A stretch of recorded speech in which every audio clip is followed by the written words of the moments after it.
Hi guys, welcome to my mom's baking tutorial. Today we are going to be making hollow bread. So here are the ingredients. These are the things you need to make hollow bread. You need a glass bowl, saran wrap, and a rubber spatula, and teaspoons, and measuring cups. You will also need 2 eggs, some salt, yeast, flour, sugar, and oil. So our first ingredient is going to be 3.5 cups of flour. And when you do it, you want to take the back side of your knife and smooth it all out so it's even. Go. Our next ingredient is 3 tablespoons of sugar.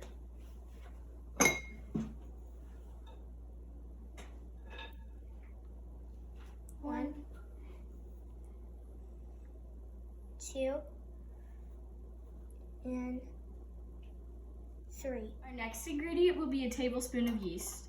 You want to do the same thing as the flour and make sure you cut it off.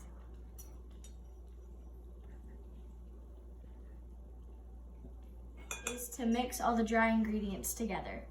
We're going to mix in our warm water, which we forgot to mention. Okay, mix it. Our next ingredient is an egg, and we crack the egg into here just in case any shells get in it.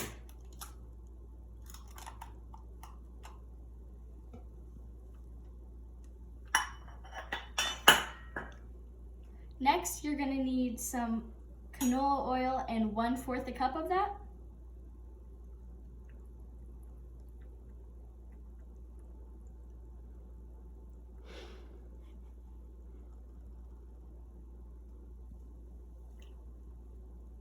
This is where the fun starts. You get to start mixing all of the ingredients.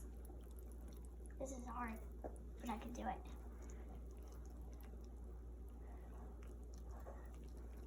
Spatula. So now you're gonna take that spatula out and you're gonna start kneading the dough with your hands, just like this. You're gonna get an arm workout. You can ask mom and dad for help at this part. All right, guys, next up, we're gonna dust our counter with just a little bit of flour, and we're gonna dump our mixture out. This is where the real work comes in. We're gonna start kneading this dough, and you're probably gonna wanna knead it for about 6-7 minutes. And this is all you're gonna do. You're gonna grab it, push with the heel of your hand, and turn it over. Okay, so you're doing like a push-pull kind of motion. And you're gonna do that until all of your dough comes together for the next 5-6 minutes. So we've been kneading for about 6 minutes, and now you want to take some oil and spread it around in a pan, or a bowl that we've cleaned out. Then you want to put your bread in it, hollow bread, and then cover it with saran wrap. Go. Now that we've put it and covered it with saran wrap, we take a tea towel and put it over so all the warm air can help the yeast rise. And we like to put it in a general warm spot in our kitchen. Now we're gonna wait. And now we're gonna wait 1 hour. Until the dough. Or until the dough becomes twice its size. So now you're gonna knead it into a ball after you have placed the flour and taken it out, and then cut it into thirds. Okay, Maddie's got our dough into a nice round, even circle. We're gonna take it and we're gonna cut this into thirds because our hollow bread, it's actually a braided bread. So with thirds, remember it's kind of like a peace sign when you cut it.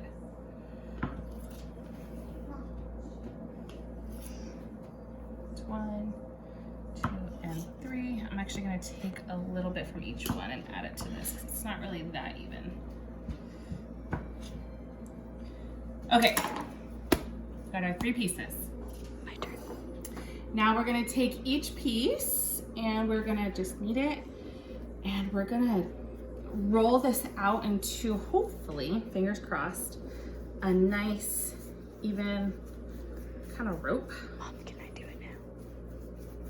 Yeah, okay, we've got our 3, I guess, ropes of dough. Tried getting them even, wasn't that successful, but it's okay. I'm gonna take a little bit of flour and put it on my baking sheet that I'm gonna bake. I'm actually gonna braid my bread on this. So, take our ropes of bread. I'm gonna take it up here. Place them all 3 together at the top. Remember, this is like a braid. You're gonna take it and just kind of braid them. And we're gonna go over.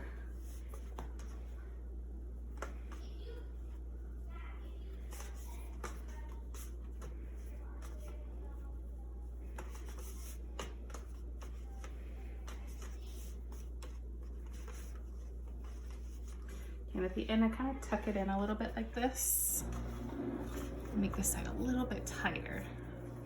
Okay, see, nice and pretty. Now that we've got this, we're gonna take our towel that we had earlier and we're gonna put it back over our baking sheet and we're gonna let that rise again. Don't forget, while your dough is rising, to come and preheat your oven to 360. Finally, take your last egg, crack it into the mug or cup. You want to whisk it up.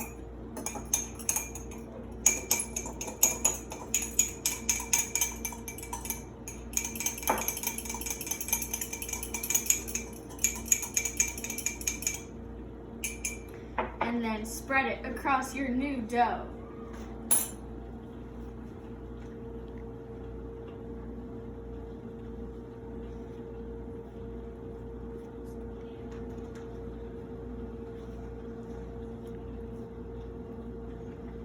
Now that Madison's put our egg wash on our challah bread, we are gonna pop this in our oven that's already preheated and we're gonna start checking at about 20 minutes and we wanna get it a nice, beautiful caramel golden brown. Okay, so I took our bread out. I actually ended up baking it for 35 minutes. Probably could have gone a little bit longer, but I didn't want it too dry. But we're gonna let this sit out overnight. It's almost 9:30 right now, and let it cool overnight, and we'll try it in the morning for breakfast and let you know how it tastes. All right, good morning. Here's our bread. It's finished. Nice and beautiful. Let's go ahead and cut into it. Ooh, look at that. Nice and pretty. We're gonna go ahead and cut some more of this and toast it up and see what the girls think. Okay, girls, good morning. Okay, let's go ahead and try it.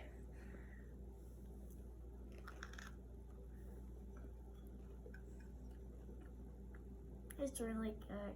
Yeah, you like it? What do you think, Reagan? Is it good? Good.